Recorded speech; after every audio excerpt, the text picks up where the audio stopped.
Sure. So I'm Karen Timms, and I'm the Director of Culture, People and Services for Connect.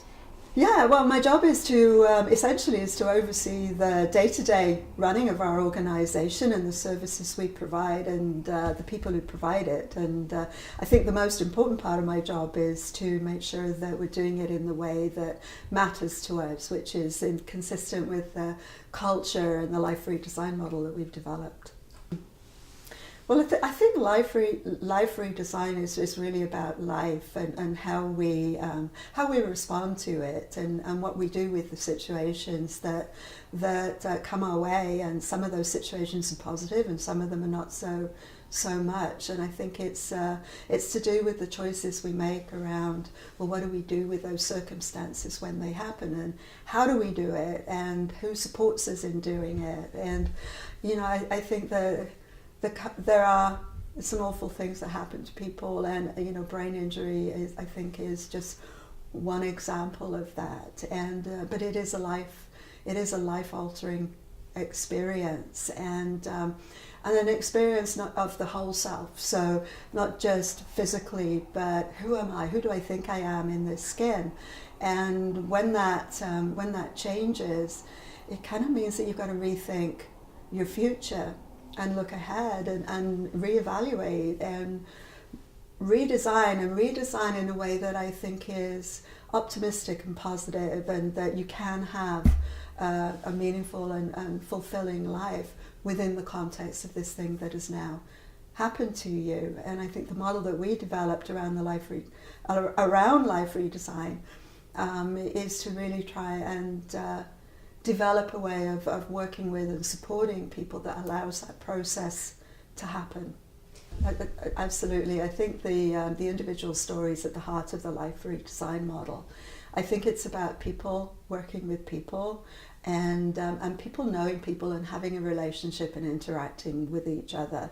And the way to get to know people is to understand who they are and what their story is, and not just the story of this brain injury. That is one small piece of a whole lifetime of a story. And so that's where we start, is at the beginning, which is tell us about who you are and what makes you tick, and what excites you and what drives you and what motivates you and what doesn't, so that we can take those themes and actually wrap some supports around you, for you, that will be in keeping with those things that are most important to you. And if we can do that for you, and you're able to work with us in a way that is perhaps much more engaging and motivating and powerful. Oh yeah, the life redesign coaches really work at the sharp, pointy end of our ship. Can I say that? I mean, they are where the action is happening, and they're there most of the time. They're there all the time. And they are the key deliverers of our services to residents. And although I talk about delivering too, I really mean working with and with our residents to help them to achieve the goals that are most meaningful to them. They're an amazing group of people. They have this incredible job of spending their working day working very closely with a group of people and helping them to figure out solutions and to be creative and find ways to live out this life redesign model in a way that's actually going to move the resident towards achieving those goals. And of course, for most of our residents, that's about moving on from here. Yeah, I think to be successful here, I think differences matter. I think that's part of our strengths. And one of the things that we do is we choose to hire for fit for our culture.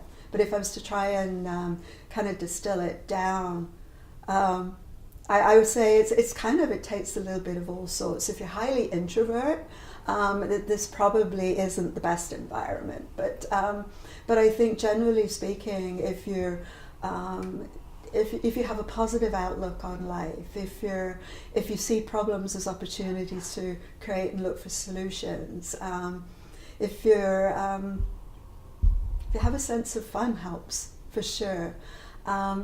Hardworking. There's no doubt that this job challenges all of us to really dig deep into ourselves, and that means also a willingness, a desire, more than a willingness, a desire to growth, to be challenged and stretched, and to be okay with that, and to sometimes live with not being sure and not knowing, so that sort of grey zone, but taking smart risks, that's what we talk about, and being willing to do that or consider that as a possibility. Oh, that's a bit harder. A smart risk is kind of unique to each individual. It's what does that mean? I think one of the things that we do culturally is perhaps we challenge the concept of safety. So a different kind of environment would be all about why somebody maybe should not be going out into the community or using a bus on their own until perhaps the OT has been and has done their assessment and what have you, so that we make sure somebody is safe before they do it. And I think what we do is start that process much further down. We kind of skip the whole assessment process, and we say, okay, well, how can we make this happen? And let's talk about that, and what are the risks, and what would happen if so-and-so did get on the bus and go off, and would that be so awful? And if it's their risk, well, what do they think about that? And so some smart risks can be really small things, but they are about stepping out. They're about stepping out of your comfort zone, and we ask that of our residents, and as equally they ask that of us. Yeah, I would say collaboratively. I mean, I think we're very much an organisation of equals. We all have a role to play, and I think the life redesign coaches very much take the information that our professional coaches bring, our clinical coaches bring to the table by their knowledge and experience, and translate that into the everyday of real life, so that what we're seeing when you visit one of our homes is you see people engaged in real life rather than people engaged in what might be considered doing therapy. Although that does happen, sometimes that is what you have to do. But we ask our coaches to go that little bit further and translate their therapy into life, into activities of every day, and then our life redesign coaches are the ones who really take that and run with it, and often come up with other ideas as well to achieve the same things.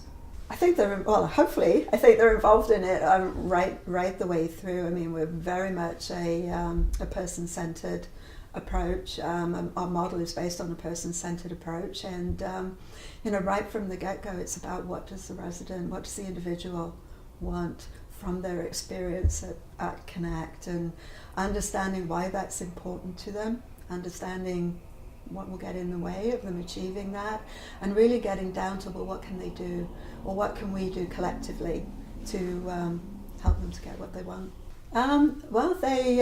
It's about their routine, which is, what makes sense for them, how do they live their life, and so not everybody has the same routine, for example, when they get up in the morning, or when they have their shower, or whether they eat 3 meals a day or one, and so really what we try and do is meld all those different routines, and so we have lots of people moving in lots of different directions, but with some similarities between perhaps what they're doing at times. But again, it's about each individual's rhythm and routine for their own lives, which means that drives our system rather than our system driving their rhythms.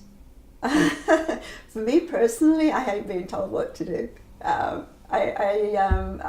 have very strong ideas about, I know myself and what I'm capable of, and I think I personally would value being somewhere where I have a say in that, and where people actually stop and think to ask me and to understand me, and where I'm coming from, and I know for sure they'll get more cooperation and support from me, and a willingness to kind of engage in whatever it is. And so for me, the life redesign model and the way in which it is there to empower anybody to do what they can to be a part of something, and to not have that something imposed upon them. I think clinically, I think one of the things that I've learned through my professional career is just how amazingly creative and resourceful individuals can be, people can be. And, you know, often that comes from, it comes from challenges. Whatever those challenges might be, whether it's not having enough resources and, you know, we manage to create something out of nothing, or yeah, maybe that's what it is. It's that idea that sometimes we have to dig deep to find solutions, and not every solution is immediately obvious or available to us. And I think what that does from a, if you like, a neurological perspective is quite simply challenges to use our brains and use our brains differently. You know, it requires different pathways, different mental maps to think of a solution as opposed to reviewing a problem. And when you engage people in that process of thinking of solutions and being creative, and then what you do is you neurologically are just activating so much more of different elements of the brain. And if you can do that